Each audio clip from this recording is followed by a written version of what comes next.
So I've showed this to you, Jake. Yeah.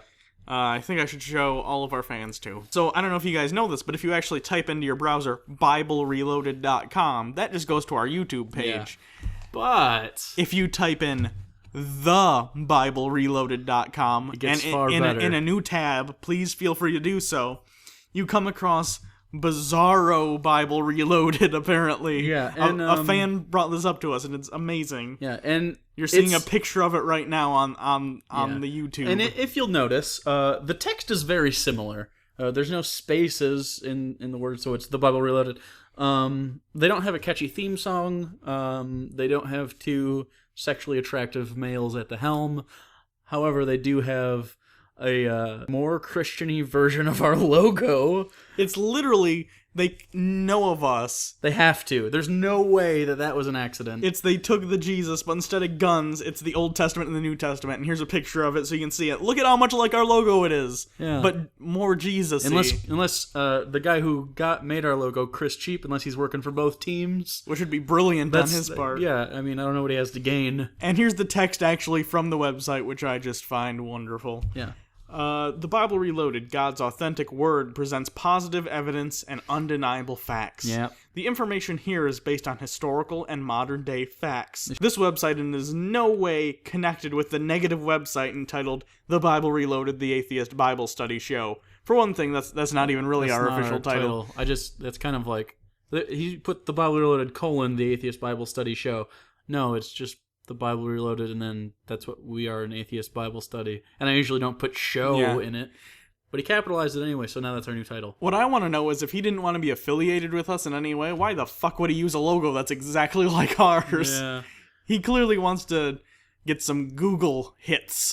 If anyone out there is the person who made that website, we don't really care. That's cool. Yeah. It's a shitty website, though. I watched some of your videos, and they're bad. Yeah, they're bad. But feel free to come in on the comments and talk to us. We'd love for you to come on to the show, actually. Yeah, we'll talk to you. We can have like a Bible Reloaded soiree. We'll get fancy hats and we'll smoke cigars. I don't smoke cigars, but I'll learn for you. Kind of fucked up that you stole our logo, though, but I also don't really care that much. I forgive you. Because we're better than you.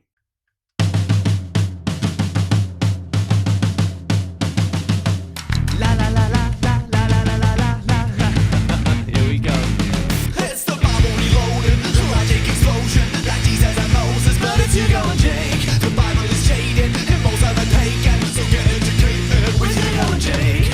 Pull up you and stop what you're doing, it's Bible Reloaded time. They call it debated, the theists will hate it, like talking to taken, but it's Hugo and Jake. So on with the show then, it's not getting golden, it's the Bible Reloaded with Hugo and Jake, with Hugo and Jake.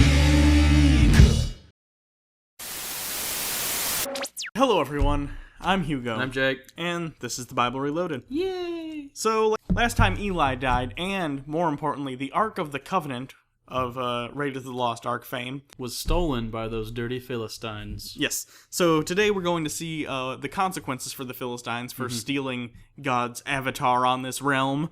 And, it won't be good for them. Nope. So, here we go. In 1 Samuel chapter 5, the Ark and Ashdod and Ekron. After the Philistines had captured the Ark of God, they took it from Ebenezer to Ashdod. There they carried the Ark into Dagon's temple and set it beside Dagon. Dagon would be the Philistines. It'd be like the effigy of the god Dagon. Yeah. Who, and we've mentioned Dagon before, he's actually, they don't really know how high up on the hierarchy of the pantheon of Philistine gods he was, but it's possible he could be like the Zeus of the Philistine pantheon of gods. And also his name means grain, so he was like a harvest/fertility god. Verse 3. When the people of Ashdod rose early the next day, there was Dagon, fallen on his face on the ground before the Ark of the Lord. Holy shit! They took Dagon and put him back in his place, but the following morning when they rose, there was Dagon, fallen on his face on the ground before the Ark of the Lord. His head and hands had been broken off and were lying on the threshold, only his body remained. They're making it sound so gruesome, it's a statue. I know. Like the first time God was like, nope, fuck, just knocked it over.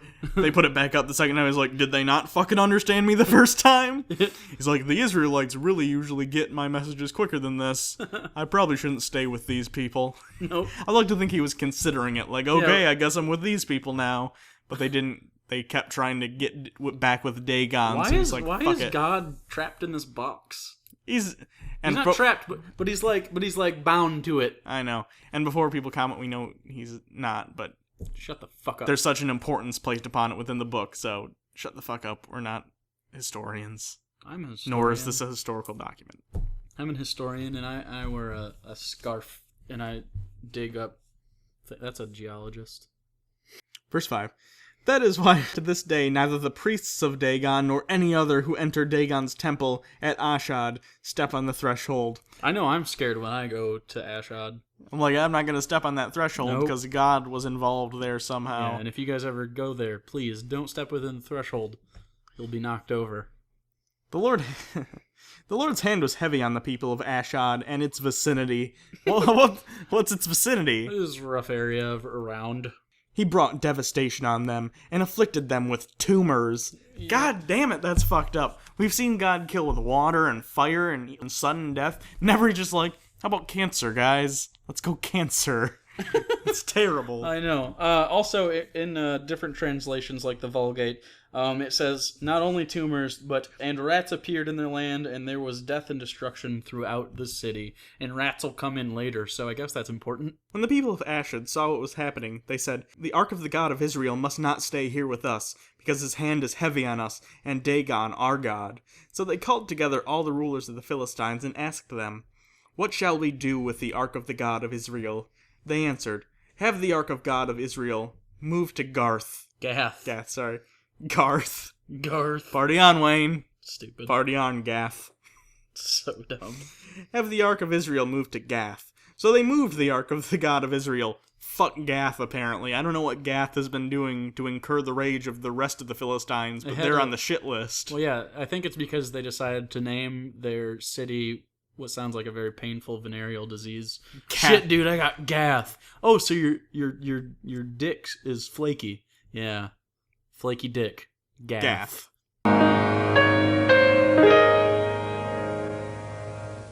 Gath yourself tested today.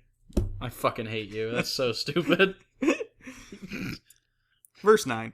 But after they had moved it, the Lord's hand was against that city, throwing it into a great panic. He afflicted the people of the city, both young and old, with an outbreak of tumors. An outbreak of tumors? Yeah, I'm assuming is it communicable? The people who wrote this would not necessarily know the cause of tumors. They don't know why tumors exist, so they could think they were communicable. Or maybe there was a lot of radiation in that box. Maybe they had like a meteorite and they put it in the box. And it just kept giving people... And an outbreak of tumors, like over the course of 20 years, people died a lot from tumors. That would actually be really interesting. That's why it was lined with gold. Does gold stop radiation? Probably not. Lead does. Stops kryptonite. I know that. Does it?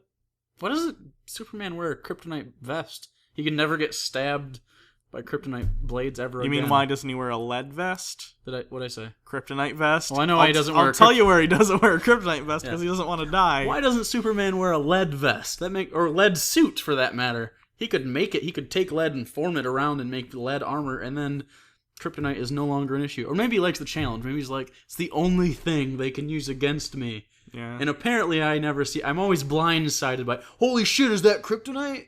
It's because Superman's, don't get me wrong, Superman's Superman, but he's not Batman. He's not super strategic. He's just a really strong guy. An 8-year-old, but Superman, other than Kal-El, if another 8-year-old just got Superman powers and they found out they were, let's call it allergic to kryptonite, they'd be like, and they found out that lead worked against it, they'd be like, can we make lead armor?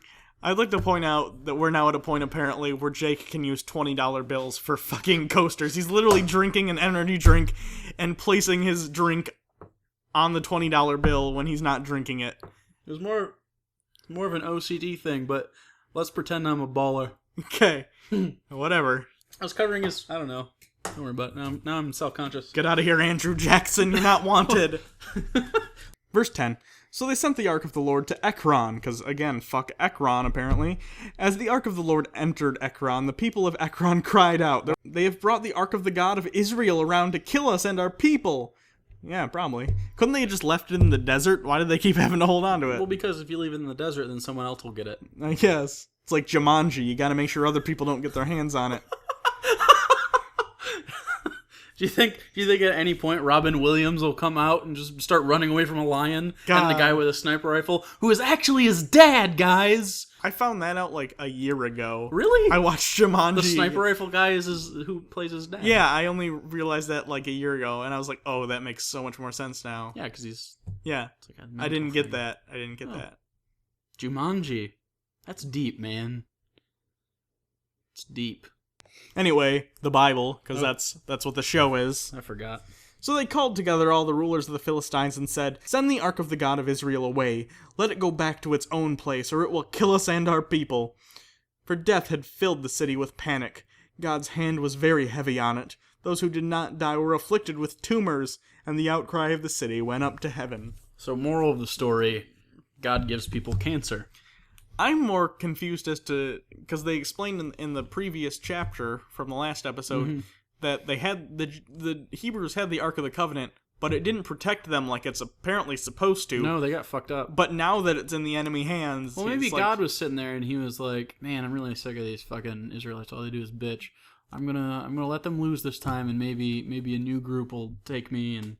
Well, the Ark, and we'll just hang out. Maybe we'll be friends, and But it didn't work out. No, it didn't so work he's out. like, "Fuck these people." They do. He doesn't like their bathroom habits, and like it's just not a good living situation. So now, chapter 6, the Ark returned to Israel. When the Ark of the Lord had been in Philistine territory 7 months, Wow. the Philistines called for the priests and the diviners and said, "What shall we do with the Ark of the Lord? Tell us how we should send it back to its place." Well, you could just send it back, but no, apparently not. They answered, "If you return the Ark of the God of Israel, do not send it back to him without a gift. By all means, send guilt offerings to him. Then you will be healed, and you will know why his hand had not been lifted from you." What? Again, I'd like to point out, how does the person who wrote this know what the Philistines said? They're not part of their people. It's very interesting how written this is. Yeah. The Philistines asked, "What guilt offering should we send to him?" They replied, 5 gold tumors and 5 gold rats. Yeah. 5 gold tumors? Why? I didn't like in the history of all God offerings, it's usually like grain, fat, a whole goat, a baby. This time they're like, "Well, we give them tumors, Gold some tumors. rats." Gold tumors and gold rats. Philistines. See, dirty fucking Philistines. They don't know what they're doing. Get your game tight, Phillies. 5 gold tumors and 5 gold rats, according to the number of the Philistine rulers, because the same plague has struck both you and your rulers. Make models of the tumors and of the rats, destroying the country, and give glory to Israel's God. So they're not even really they're not gold-dipped tumors, they're just gold models of tumors. So, balls of gold? Yeah, lumps of gold, basically, because tumors are amorphous. That's one of the characterizing features of them. So that's kind of weird. They're just I don't know, just balls of gold. The rats are a little more complicated. You need an artisan, a gold artisan, to shape that. Anyone can make a golden tumor. Yeah. Perhaps he will lift his hand from you and your gods and your land. Man, it's weird that the Philistines are so pro-Israel's God. It's almost like Israelites wrote this. I think maybe they're just anti-tumors. Maybe. Why do you harden your hearts as the Egyptians and Pharaoh did? When Israel's God dealt harshly with them, did they not send the Israelites out so that they could go on their way? No, they didn't. They sent them out so they could go on a religious festival for a couple days, and then they tried to run away. I'm not putting a moral judgment on either. I'm just saying, you could get the canon correct within its own story. You know what I mean? Yeah. Don't pretend something happened that didn't. Now then, get a new cart ready with 2 cows that have calved and have never been yoked. Hitch the cows to the cart and take their calves away and pen them up. Fucking calf hostage. Yeah, they'll work well under pressure. Take the Ark of the Lord and put it on the cart, and inside the chest beside it put the gold objects you are sending back to him as guilt offerings. Send it on its way, but keep watching it. If it goes up on its own territory toward Beth Shemesh, then the Lord has brought this great disaster on us. But if it does not, then we will know that it was not his hand that struck us, but that it happened to us by chance. So at least they're testing it. They're testing it. They're banking Basically, they're putting the cart and the 2 cows alone with no, like, driver. And they're like, cows, go that way or this way, whatever you want to do, your cows. It's a good thing there wasn't a thief on the road just waiting like, ha, gold tumors are mine. Finally, the gold tumors that I've been waiting for. Verse 10. So they did this. They took 2 such cows and hitched them to the cart and penned up their calves. They placed the Ark of the Lord on the cart, along with it, the chest containing the gold and the rats and the models of the tumors. Then the cows went straight up towards Beth Shemesh, keeping on the road and lowing all the way. They did not turn to the right or to the left. The rulers of the Philistines followed them as far as the border of Beth Shemesh. So the cows stayed on the road. That's not that surprising, I guess. No, I guess not. Now the people of Beth Shemesh were harvesting their wheat in the valley, and when they looked up and saw the ark, they rejoiced at the sight. So they weren't planning, like, how are we going to get the ark back? They're just like, it'll come back. This sort of thing usually works itself out. Yeah. The cart came to the field of Joshua of Beth Shemesh, and there it stopped beside a large rock.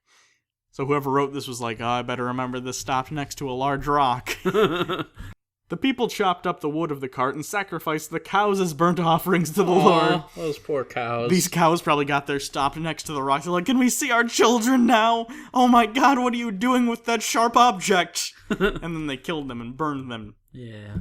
Verse 15. The Levites took down the ark of the Lord together with the chest containing the gold objects, and they placed them on the large rock.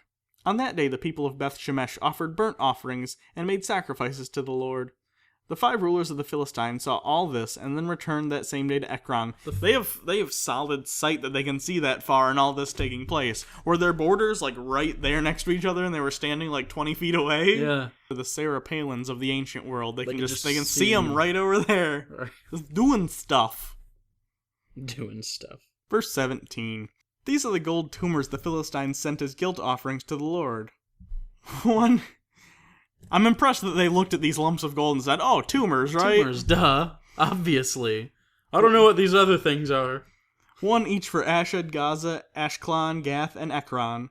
And the number of the gold rats was according to the number of Philistine towns belonging to the 5 rulers. Of course. Why does every, desert-dwelling person immediately recognize symbolism when they see it?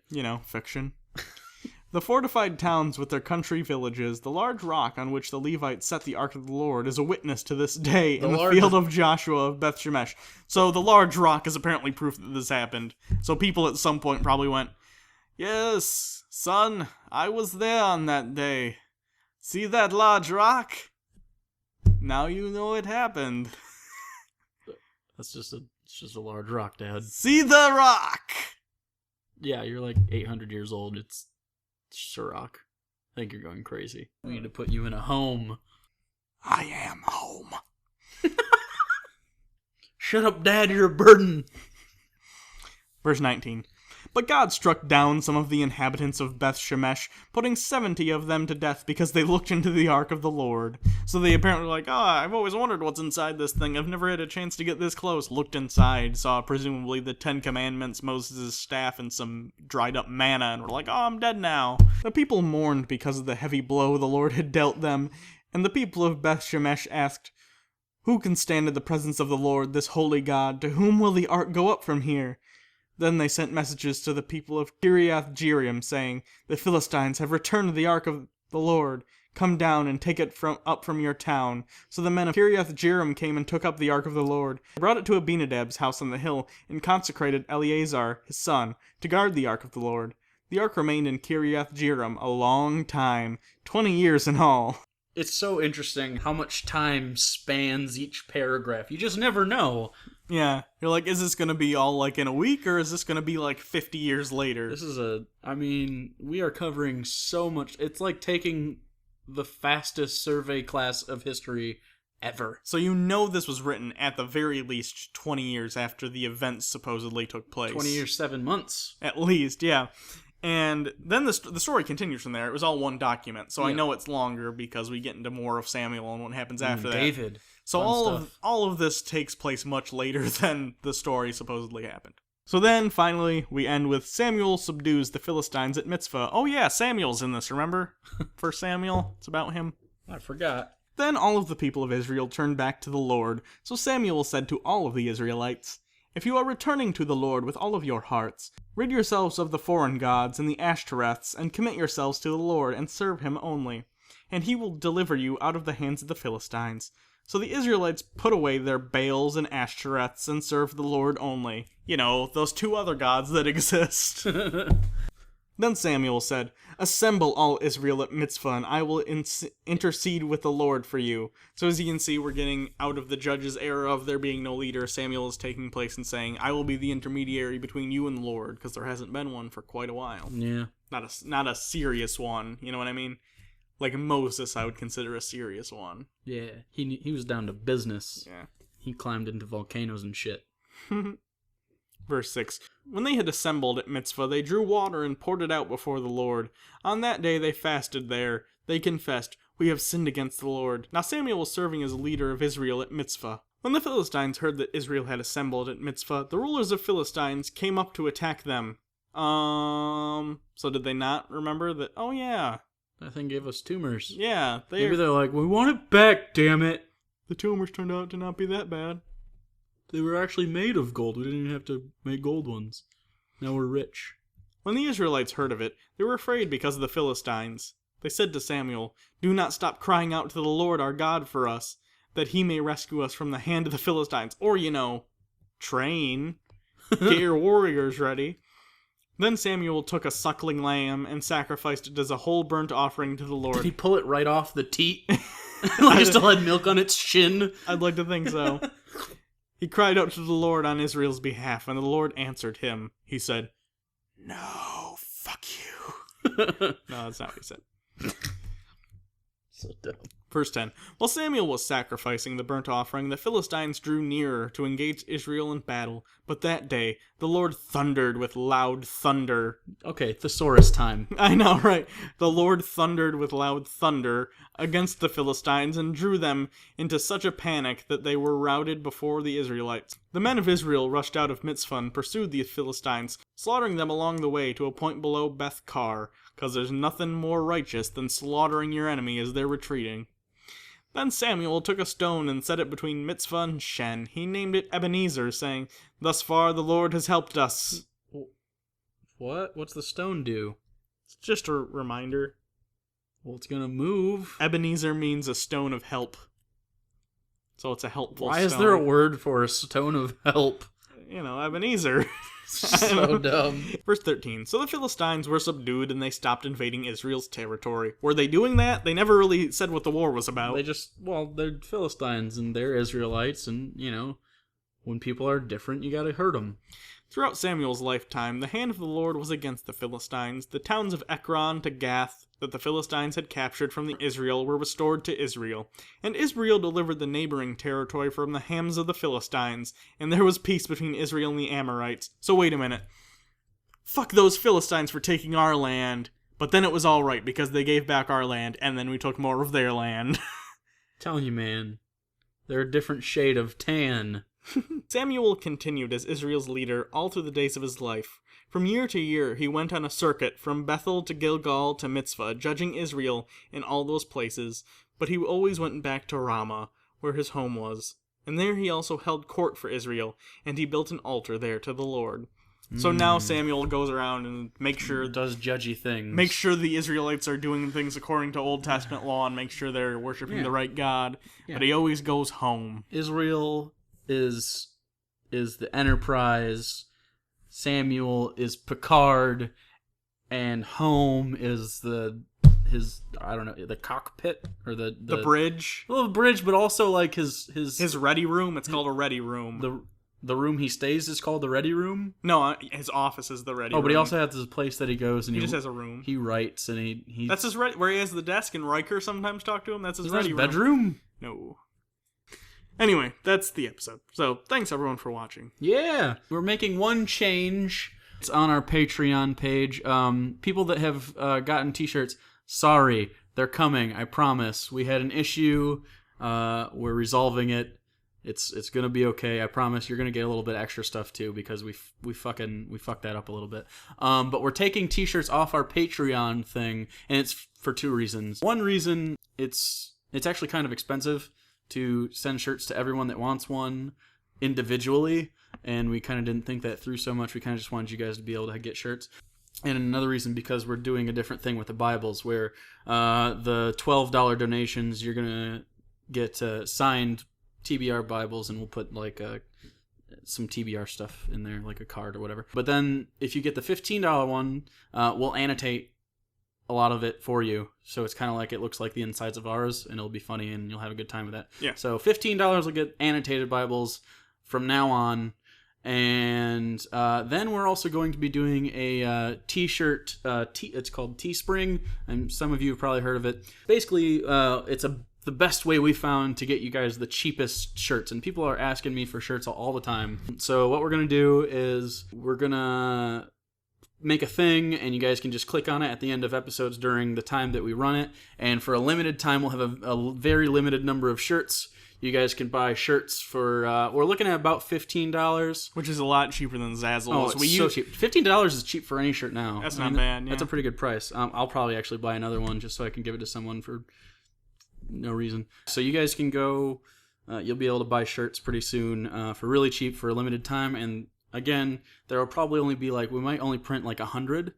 So if you want them, you're gonna have to get on them right away. And we'll do that periodically, but not super often. It's kind of just we want to be able to quell your hunger for TBR merch. Yeah. Because our merch store sucks. Yeah. So there's that. Of course, you can donate to our Patreon and get the Bibles like we talked about. Yep. You can follow us on Twitter at Bible Reloaded. You can follow Hugo over there at Hugo Reloaded. I think that's it. That's it. So thanks everyone for watching, which I've said now 3 times or something. I'm Hugo. I'm Jake. This has been the Bible Reloaded. Next week, Hugo and I each take a roofie, and then we race each other and to see who can rape the other one first.